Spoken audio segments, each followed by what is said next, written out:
Of Akwa Ibom State is set to officially defect to the All Progressives Congress, and the president himself will be in Uyo this Saturday to receive him. Now, this isn't just a handshake and photo op, it's a strategic power realignment, and it brings to mind a moment in 2014 when 5 PDP governors defected en masse to the APC, triggering a historic political shift. Now, could this be the beginning of something just as seismic?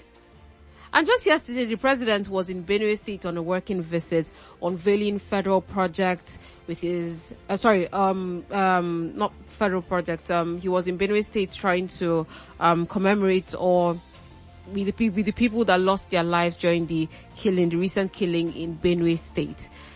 Now his eyes are on Akwa Ibom State. He's going to Kaduna State tomorrow, and we're going to be witnessing a new political strategy rooted in visibility and reward.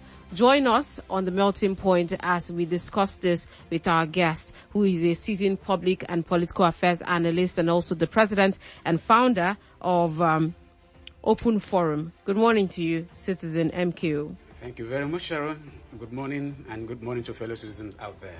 Welcome. Thank you very much. I'd like us to start back home. You laugh. Okay, so just briefly, right? What exactly would you say that Akwa Ibom people should be expecting beyond the ceremony on Saturday? Maybe political appointments, a shift in budgetary focus, federal projects. Do you think that we should be expecting anything? It's an emotional moment. You just talked about the president going to Benue to commiserate with the people of Benue, which I'm sure you'll get to that later. Yeah. And then that was just yesterday, Wednesday. Today's Thursday. That means the next 48 hours we're going to have him in Akwa Ibom State. The visit to Akwa Ibom is not that of commiseration. It is that of celebration. And I remember a song sung by Fela many years ago, Suffering and Smiling. That's what he called it, Suffering and Smiling. And you find people who are dying, in the midst of dying, they are still laughing. It's heartbreaking. Sincerely, if I have my way to say, what do you suggest about the president's coming on Saturday? I would suggest that it should be shifted. Why? Because the country, a state of mourning should have been declared. Flags should have flown at half-mast because of what has happened in Benue. And Sharon, you may not be aware of this. Malami, the former Attorney General, immediate past Attorney General of the Federation, made another startling revelation yesterday that about 200 other people have been killed in Yobe. In Enugu government. In Yobe. It is not trending. It is not talked about. Are we real? So, mixing celebration in the midst of very hard, I have been very careful not to even look at some things, apart from the fact that I am an analyst and I'm here and there, I'm everywhere, by the grace of God, sharing my thoughts on issues.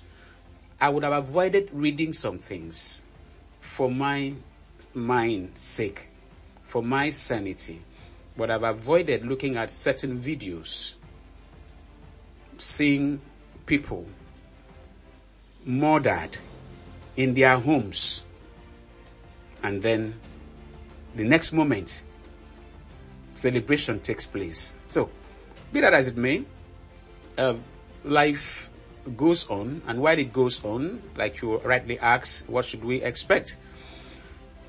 I am expecting something that may be different from what we have been seeing. Why am I saying so? The administration has admitted its failures in different fronts. Even when aides would try to write fictions for reality. The governor, the president himself will own up, we inherited a battered economy, be patient with my policies, it will take time. But you find some very sycophantic aides who tell you, bring out real data, which are gotten from the blues. So, all cannot be said to be well with the country, and that affects the component states. But thank God for Akwa Ibom, we had developed our style, which is what led us to advocate for the Akwa Ibom dream, and as well as the Nigerian dream. The Akwa Ibom dream has to do with our working and leading ourselves like a country, because the budget of Rwanda is very little above Akwa Ibom budget, and that country is one of the best countries in Africa. So what stops us from leading ourselves like the foundation laid by Abba Ota, that we can be the best things to happen to Nigeria? And so far, that's what we are. And for those who say Akwa Ibom will do better, Akwa Ibom was not doing well before now, they are nothing but sycophants, the worst set of the people that can ever find themselves to where their opinions are heard. So, the strategic move, as it's called, of Omoino to the APC, I want to say this. Mr. President, who, during the, I think, February visit, when he led, Dr. Omoino led a 104-man delegation to meet with him, and came back with not even a single promise or pledge, not one, out of the 4 demands put up. Few weeks thereafter, some of the members of the delegation had to sign an open letter to Mr. President, not to embarrass or let down our governor. All the appeals he made, you've not said anything, say something. And right on this very station, on my program, Open Forum, our program, I took exception to that, because we expect that some things will be done underground to extract the commitment of Mr. President to some of the key requests. The key one, number one, being the issue of Ibom Deep Sea Port. And you bear me witness, I don't know who else in this state is pursuing the kind of advocacy we are pursuing in that sector, because we've been following issues there. We know where the hitches have been regarding Ibom Deep Sea Port. Federal government has never been a problem. Under an APC administration of former President Buhari, we got all the approvals. All the approvals. And investors were said to have been brought in. And the former governor, Emmanuel, has said that other people wrote petition that drove away one of the investors. And we have digged into it and saw that it was nothing but an exaggerated excuse for inability to make some things happen. And for those who are not aware, federal government's counterpart funding, which had been approved, was withdrawn. So when we are talking about federal government they are not coming to bill. They are saying that they are to ask the federal government, please, what did we do wrong that your participation was withdrawn? Was it over the change of location?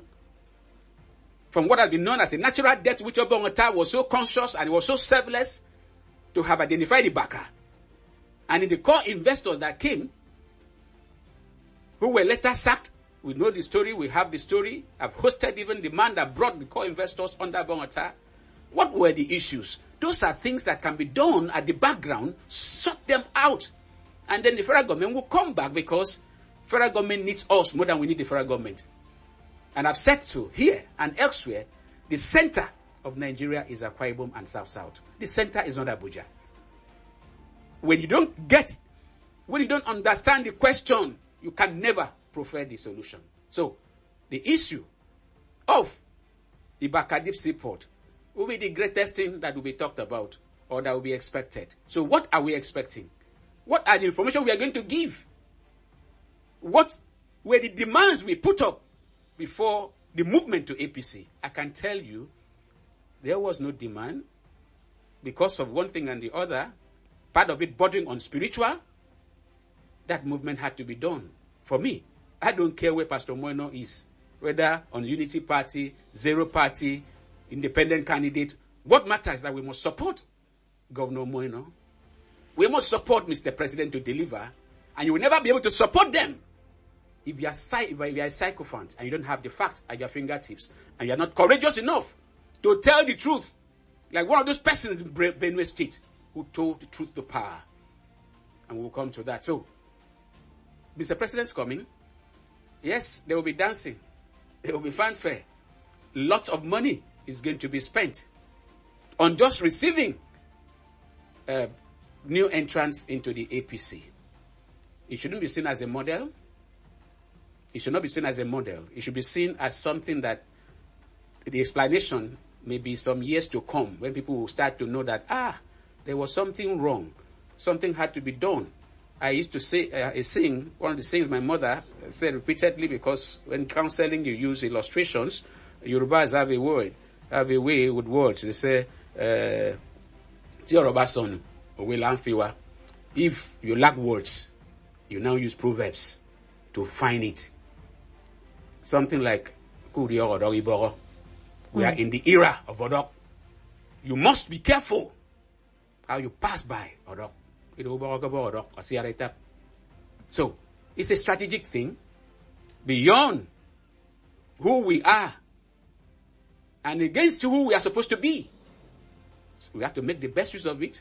So, our leaders must extract something tangible from Mr. President, because our president is pro-politics.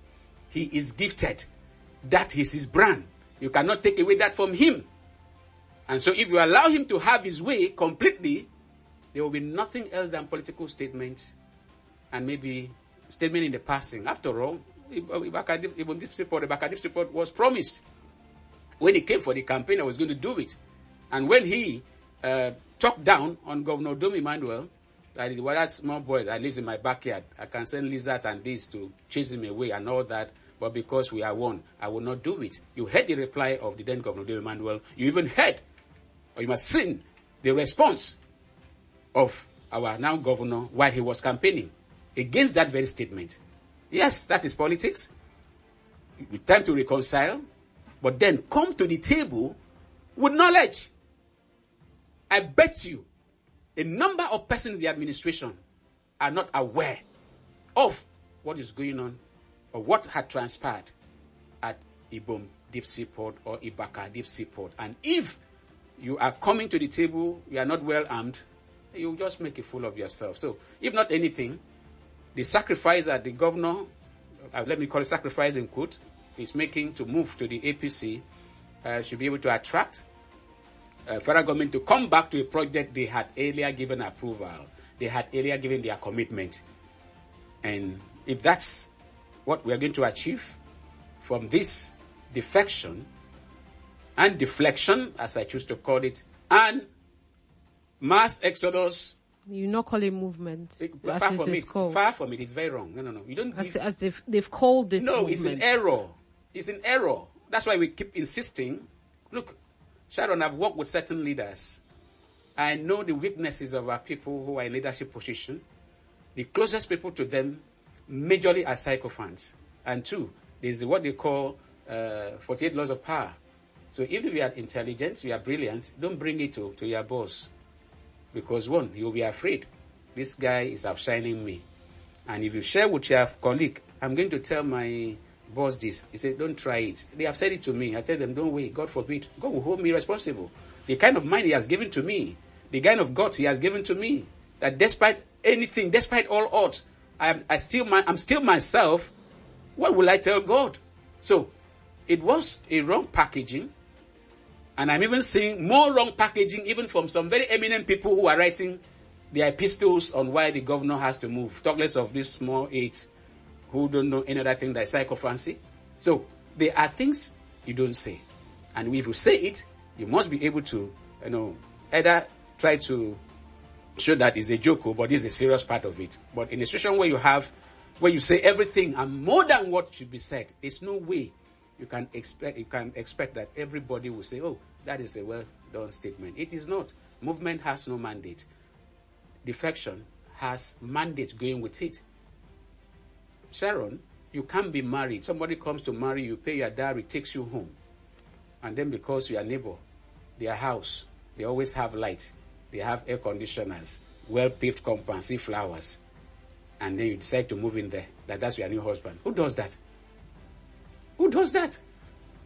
That's why in the olden days, which is what we are advocating now, dowries should be made very minimal, because all that is to be returned if somebody is to divorce is just the dowry that was paid, not the drinks that were given.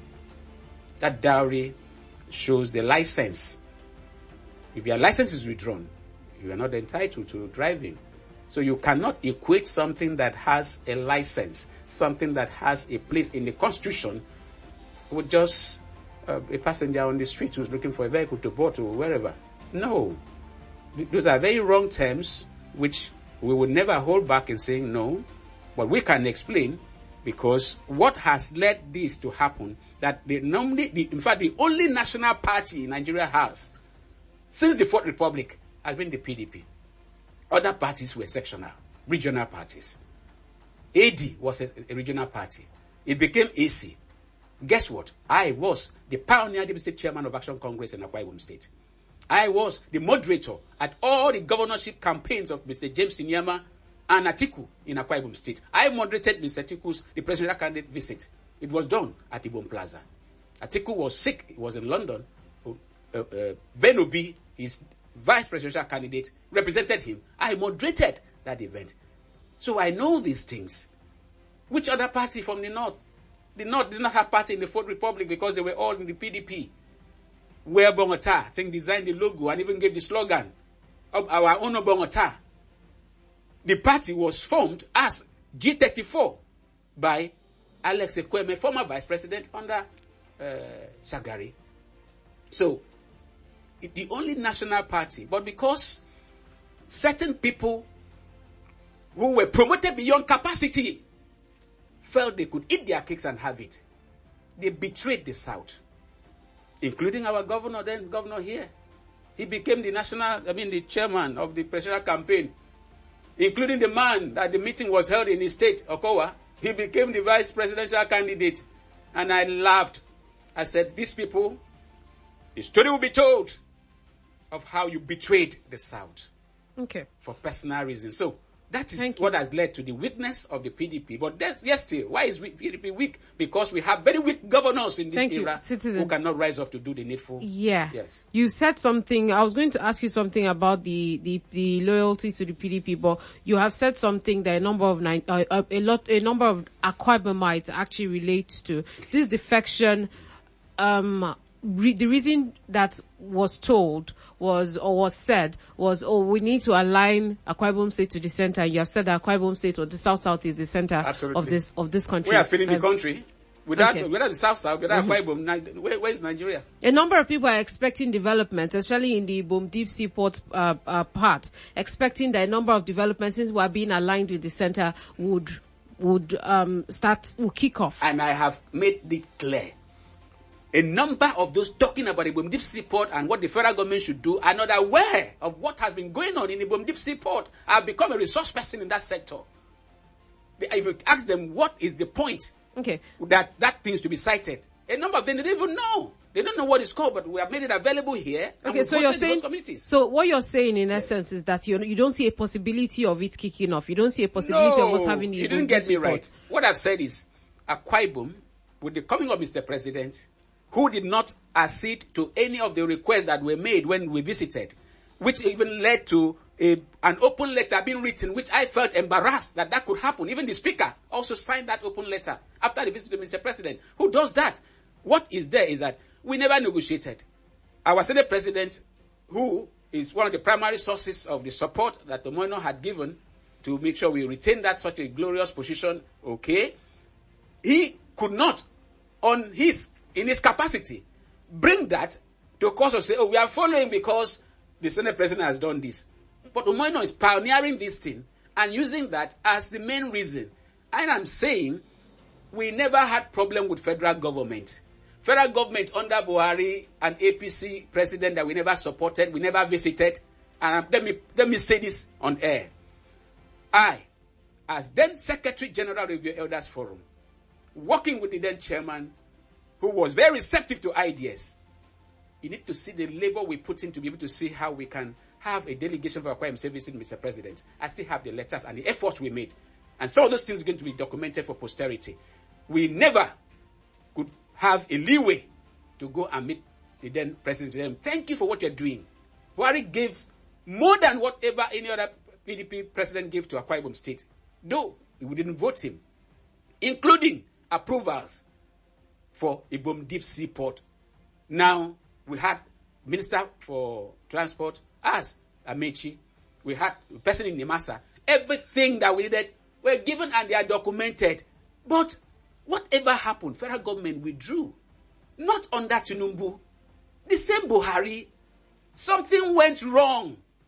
That is what we are supposed to deal with. And to do that quietly, secretly, and then have the president come. Let me tell you something that, God forbid it happens. Are you aware that Mr. President can just talk to some of his close allies? And they say this Ibom Deep Sea Port, the people are making so much noise. Let's just go and give them port. And they come and become the core investors. And federal government has their share. The core investor is having 60%, federal government 20%, Akwa Ibom State 20%. And an individual, I'm saying that with every amount of conviction, there are individuals that can build the seaport here, and they will control it.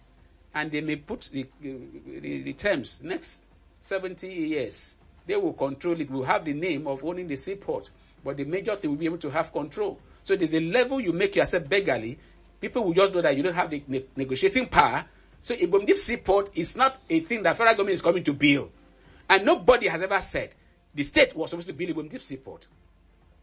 The initial PPP people that came even wanted to pay compensation for the land. Abongota said, no, that's the responsibility of the state government. They were too much ready because it comes with the city. The Ibom Industrial City, or Ibaka Industrial City that was called. You've not seen the model. You've not seen the model.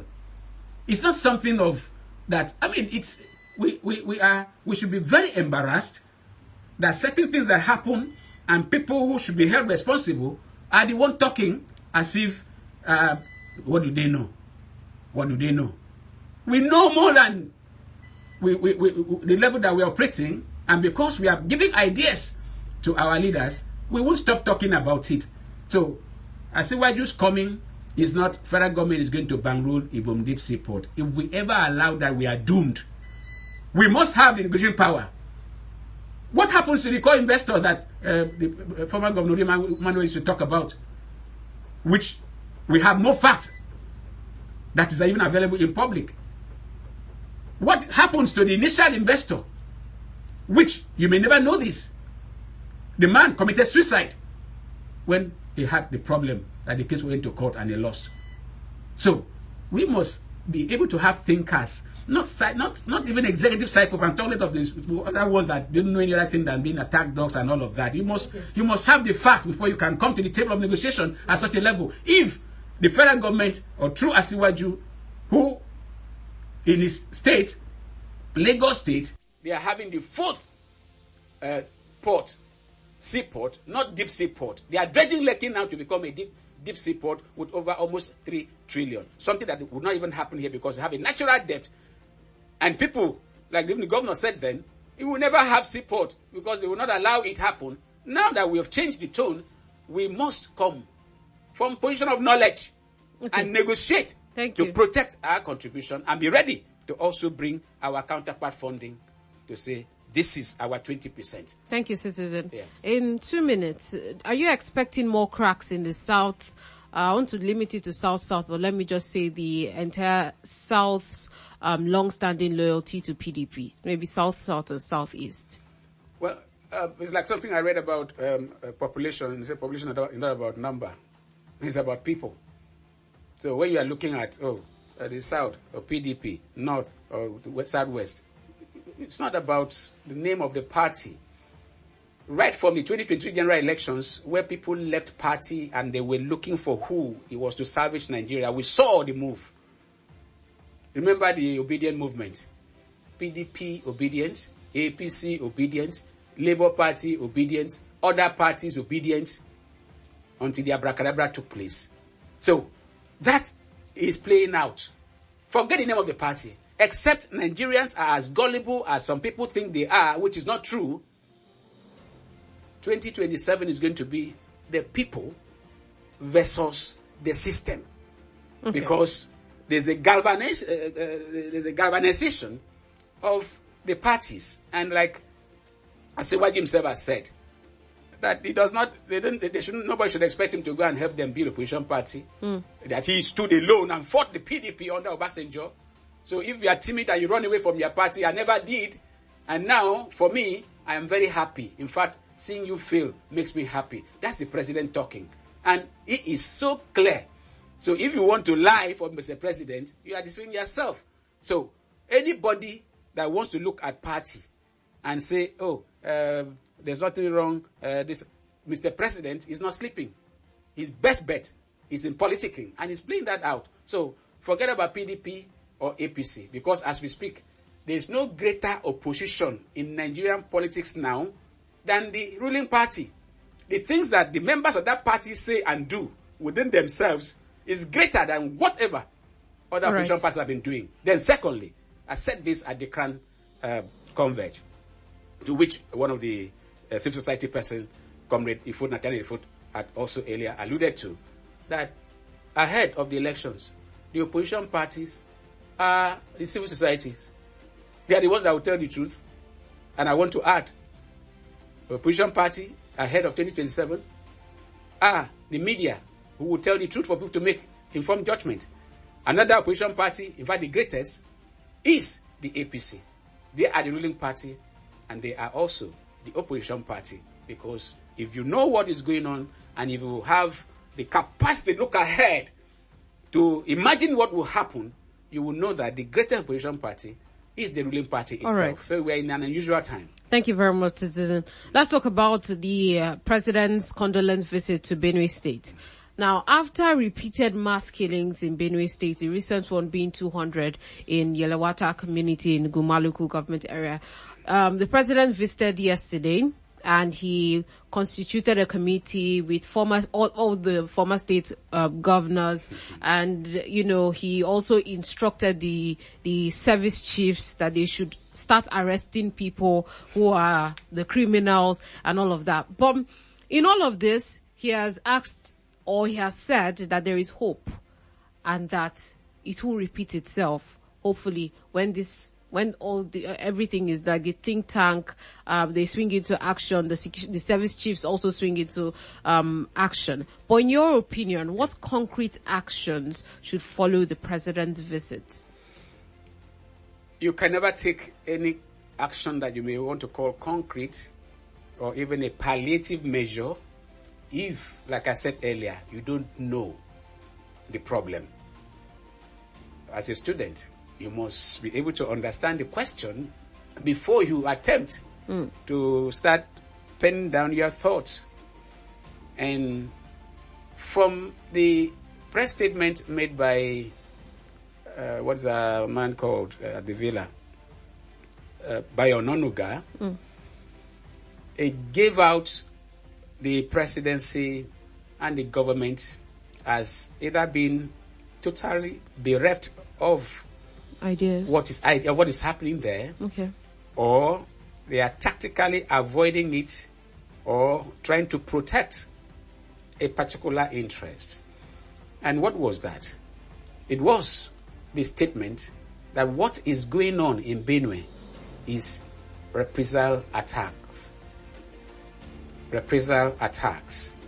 and then calling on the people to make peace. There was one, because the president, I think during his speech, he also mentioned land grabbing. No, not the president. You're talking about Bayo Onanuga's press statement. They have never talked about land grabbing. When it has to do with land grabbing, Alia, who came up from the APC to contest against the PDP candidate that Otom supported, and the impression I had during the campaigns was that Alia is not aware of what is awaiting him. Remember, Otom was an APC governor, but because of the effort of the Buhari administration And the attacks, the killings, including even attack on Otom, who escaped. Otom made a statement which, even if that's what we can just do now, I think we should just let our people hear what Otom said, which the federal government, the security agencies are aware. It was said on Arise TV, and so key to what is happening, enough that when earlier, 3 weeks ago, alleged, or not, let me use them, alleged, said that what is going on is genocide, it is land grabbing. At the same time, the Bokos issue, that the killings there in Plateau State, the governor there also said what is going on is genocide. Even in Borno, within the same period, Zulum, APC governor, one of the finest in terms of a man that is doing wonderful things in the midst of war in his state, said that what is going on, that the security forces are complicit and high-ranking politicians are complicit. If 3 governors have said this kind of thing, and the security agencies never came out to say, oh, it is wrong. We even had, I think, the Chief of Army Staff also. I was going to say that recently. He said his men are complicit. That is also alluding to what former Defense Minister T.Y. Danjuma had said, that the federal government colludes. People, defend yourself, otherwise you all be killed. It's there. My Lafia said it. One thing led to another. He died almost mysteriously. One former high-ranking DSS director has been on TV several times bringing secrets of what has been happening, that what is happening is an agenda, it's a plan. And the people are known, but the leadership is not doing anything. Let me share what Otom said on Arise TV. He said, we are choosing to say the truth.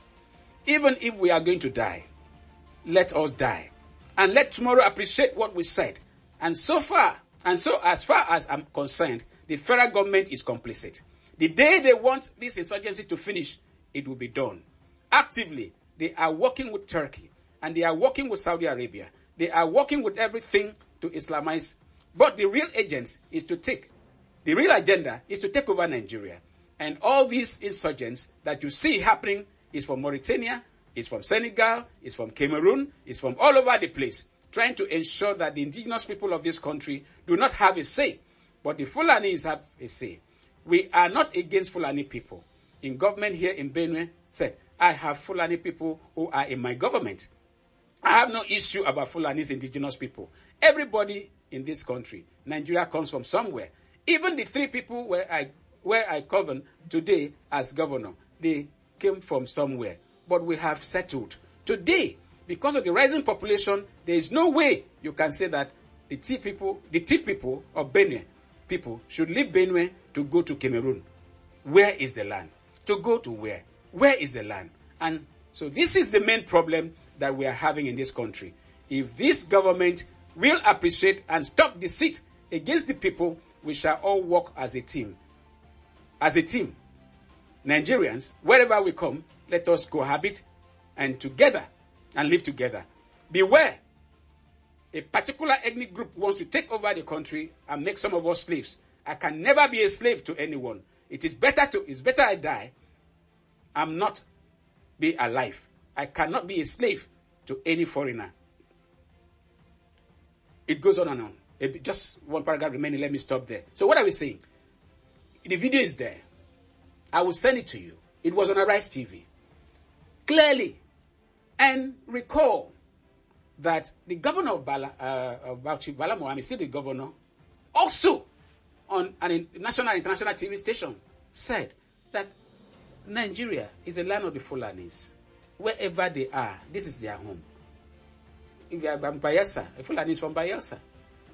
Invariably, you are from Akwa Ibom, a Fulani is also from Akwa Ibom. So there's no, they don't have ethnicity. They are Nigerians. I have done the transcription of that because it goes to the core of what Atim Bagauje said after the 2023 election that they brought in mercenaries to help them win election, and then they were not settled, as was agreed, because the settlement was, resettlement. And remember, the Kuje prison break, I think it was the train where they adopted those people. And when they were asked, what are your terms? They said the federal government knows the terms. Yeah, that chose the train. Yes. So, we are under siege. So when you find a government spokesperson give you a deceptive picture, and then even make Mr. President to go to visit that very land in mourning, and the governor and his coordinator for support groups were so naive enough to make a press statement that political groups should come with their uniforms to come and give the Mr. President a rousing welcome. I threw up. Schools were shut down, and students, little children, were lying on the streets under very heavy rain. Yeah. And you say you are not fit for the office. You are not. Obviously, you are not. And for you not to have made provision that Mr. President will fly to your tower, or what is it called? I understand he didn't go to where the incident happened. He turned it to a town hall meeting. Who does that? And people were clapping when Mr. said, I expect arrest should be made of the criminals. He calls them criminals. Who does that? But guess what? In the midst of these fumblings and whatever I can call it, a man that has endeared himself to me, at least this is the second time I'm reading something from him that makes me proud that Nigeria has not lost it, is the Tortif of Boko. Hear what he said to Mr. President. Your Excellency, it is not herder-farmer clashes. It is not communal clashes. It is not reprisal attacks or skirmishes. What we are dealing with here in Benue is a calculated, well-planned, full-scale genocidal invasion and land-grabbing campaign by herder terrorists. And he added bandits, which I don't even agree to that, because they are not bandits. Yeah, they are terrorists, they are jihadists, they are on a clear mission which they have never hidden. We hear that some politicians will even prefer the crisis worsen, so it will serve as basis for declaring a state of emergency. This is unfortunate. Any politician who prays for more people to die for such a project is working against the people of Benue. All we ask you is to stop our weeping. Give us peace in Benue State so our people, primarily farmers, can return to their farms and continue to produce food for Nigeria. That is a real natural leader, or ruler as they call them. The paramount king, Tortif of Boko. In Benue State, who else? We have the SGF from Benue. And you know what? The SGF and the governor have been doing cat and dogs. The infighting is the kind of thing Dr. Omoino has been able to address in Akwa Ibom. It might be seen as weakness. Yes, it's dancing to the Senate president. I don't want to have any conflict. I don't want to do this and all of that. Yes. And has it paid off? So far, yes. It has its own faults along the way. We know where there are going to be funny developments. But for now, in Benue State, Alia and Agume, former governor, are not together. So, where you have a state with a former Senate president, his community is also affected. I think not just recently, he maybe made some statement, but yes, he did. I mean, is that the kind of voice we should hear from Benue when you know that under Buhari, the National Livestock Transportation Program, Buhari went to Benue and just put a signboard in a land in Benue. What did Otom do? Otom went and removed the thing and threw it away. So you can never come to take our land, because all they are after is land. So if you don't know this, you don't know anything, and you are worse than the jihadists and terrorists. You are worse than them if you don't know it. And then you are supposed to be a leader. Okay. You don't know it. And if you want to hide behind any political interest to want to defend a heinous agenda that is cancerous,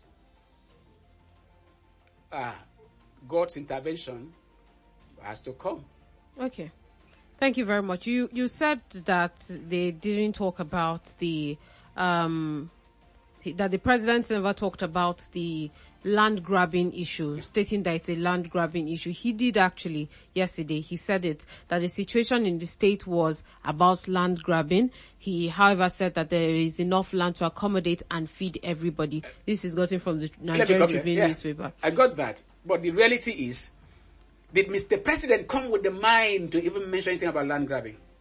Did he mention it before the thought chief spoke?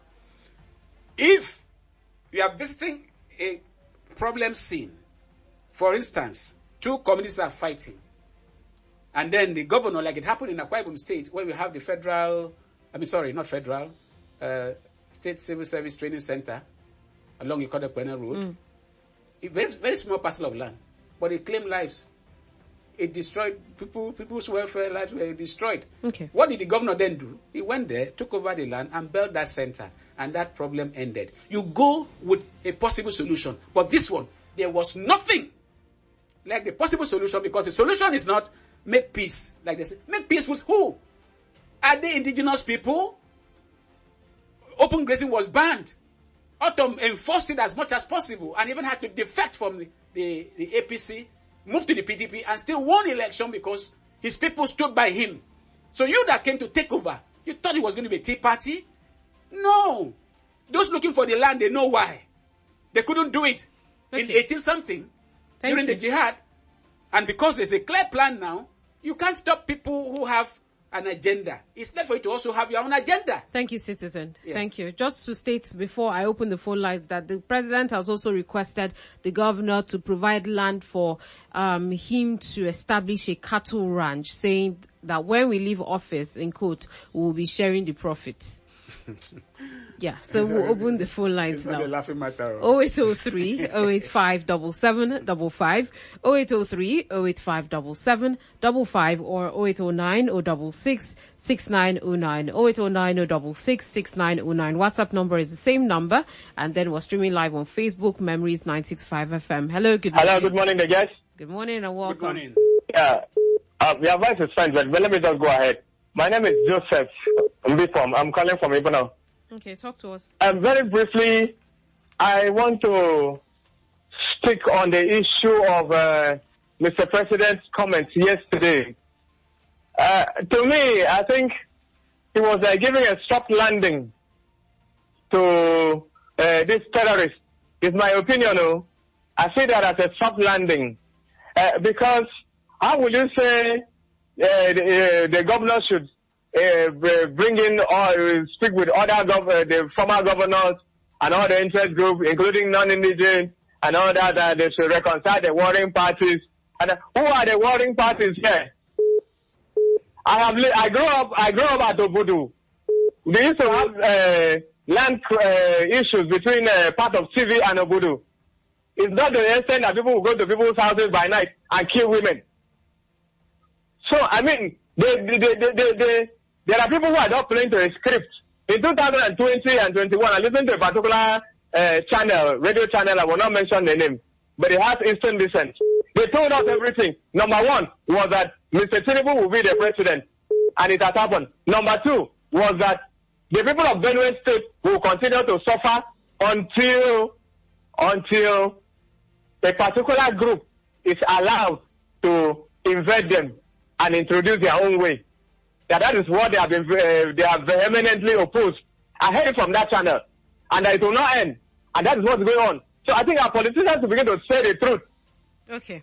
Thank you. Thank you, Joseph. Thank you. All right, so let's take another one. Hello, good morning.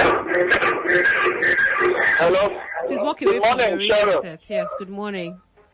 Citizen MP, good morning, sir. Good morning, sir. You are such a wonderful man. God bless you. Amen. Bless you too, sir. My name is Ian. Okay, Ian, 1 minute, please.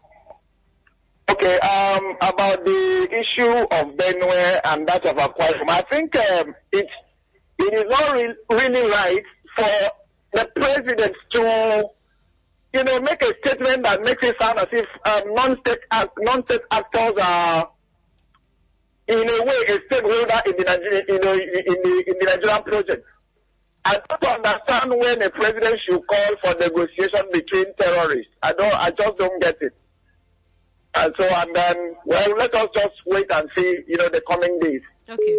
And then about the Akwa Ibom and the APC and the PDP brouhaha. Well, we wish them well. And let's keep our fingers across to see the outcome. Thank you. Thank you for educating us this morning, Mr. MKO. I thank you, sir. God bless you. You are brilliant too, sir. Thank you. Okay, thank you. Okay. On WhatsApp, we have from Tim Tom in Uyo. I'm not just surprised but sad that President Tinubu will not visit Akwa Ibom in 2 years of his administration to flag off or inaugurate any federal projects, but will come on Saturday to commission defection to APC. Is it this politics and propaganda, no governance will get to show in 8 years of second missionary journey of APC? I hope Governor Moeno is not leaping Akwa Ibom from political frying pan to fire. Thank you very much, Tim Tom. Okay, we can still take some more calls. 0803 085 7755 or 0809 066 6909. Hello, good morning. Hello. Yes, good morning. Good morning. Can you hear me? Yes, Kevin, is that you? Yes, this is Bob Kelvin, calling from Uyo Metropolis. Okay, talk to us. Good morning, Mr. Empress. Good morning, my brother Kevin. Let me start by saying, Ashka and Benue.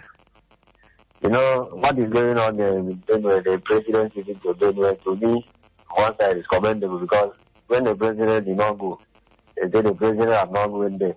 Things the killing started. Now the president has gone. They say, I'm not doing anything. So people will still talk. But I want to say there's what we call digital surveillance. The digital surveillance is conducted in some part of this country because of the level of insecurity that is going on.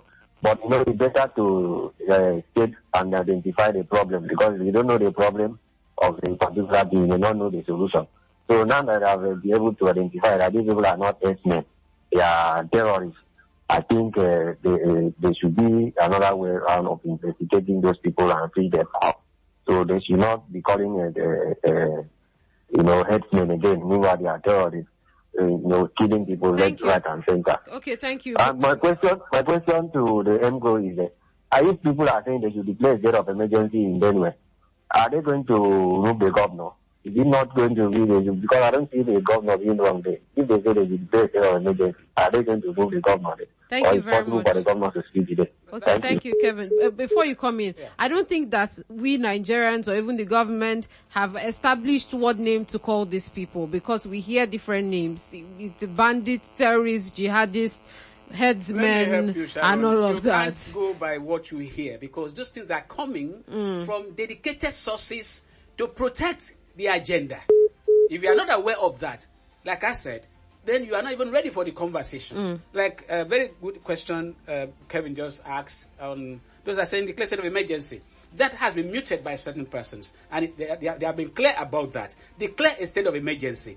Don't remove the governor because it is illegal. The president, the National Assembly, don't have any right to remove a sitting or elected governor. Declaring state of emergency is taking extra measures by saying, okay, we are moving troops there, we are doing this, the governor will still be on the saddle. Look, what happened in Rivers State will be an immortal indictment on us as a people for everybody that says that was right. It was purely political because it was important for Rivers to be snatched because Wike, who had put everybody in place, including the governor, he said he bought the forms for everybody, but because of one thing and the other, he tried to lose out. And since we has the office, like Lamido has said, Wike is powerful now because of the office, FCT minister. Otherwise, it would have been just like any other governor. So, state of emergency is overdue. And for the fact that that has not been done over Benue shows that never in the history of Nigeria should anywhere anything called state of emergency be declared. For what? And mind you, you should recall that one of the council chairmen in Benue addressed the press during the killings in his local government council, I think within this month or late last month. And he said, the military formation is nearby. He reached out to them. And what did they tell him? They said, we don't have directive. Killings going on, shootings, burning of houses. The military said, we don't have directive. Who gives directive? The commander-in-chief of the armed forces. So, what does that tell you? Decide what that tells you. Okay. Thank you, Citizen. Let's go back to the phone lines. We can take maybe 2 calls and then WhatsApp 0803 085 7755 or 0809 066 6909. WhatsApp, we have Udrak Inuyo saying, please, Governor Moino should clear the backlog of unpaid gratuities by next week that he is in APC to make the difference with PDP. Okay. Hello, good morning. 30 seconds, please. Hello, good morning. Hello. Yes, good morning. Talk to us. Hello. We can hear you. Okay. We can take 1 call, 0803 085 7755 or 0809 066 6909. Hello, good morning. Okay, so I'll just get your parting shot in 30 seconds, Citizen, and then we'll call it a wrap. Well, Or let's try this. Let's see if network will allow us to this call. Hello, good morning. Hello. Yes, good morning. Talk to us. 30 seconds, please. Okay. Don't know what's going on. Citizen. I think it was Simon de Beauvoir that said the oppressor would not be so strong if he did not have accomplices among the oppressed. The people of Benue have a life, and all of them, they have just one life. So if you are from Benue, if you are from Plateau, if you are from Akwa Ibom, from anywhere, and then you allow certain persons who have a clear-cut agenda and they have been open, this is what they want, to eliminate you, you don't have anybody to blame. And if you keep quiet or support whosoever is your boss while he's doing wrong, we are all accountable to God. And mind you, blood speaks. The blood we are sharing, like our former First Lady said, the blood we are sharing, there is God. There is God. I want to end it there today. Thank you very much, Citizen, for that, for your contribution, for your thoughts. Thank you so much. My pleasure always. Thank you for having me. Okay, so Nigeria is boiling in many places, some with politics, others with pain. Now, from the shifting sands of power in Akwa Ibom to the haunting silence in parts of Benue and other parts of the country, just as I mentioned earlier on today's papers, we are reminded that real leadership shows up not just to welcome, but to protect. And as always, it's up to us to keep the spotlight on what truly matters. Thank you for joining today's edition of The Melting Point. Thank you so much for your contribution. We have to stay vocal. We have to stay thoughtful. We have to stay updated with what's going on in the country because, as I always say, if the politicians are getting ready for 2027, you should stay even more prepared than the politicians in 2027. You are spot on. Thank you very much.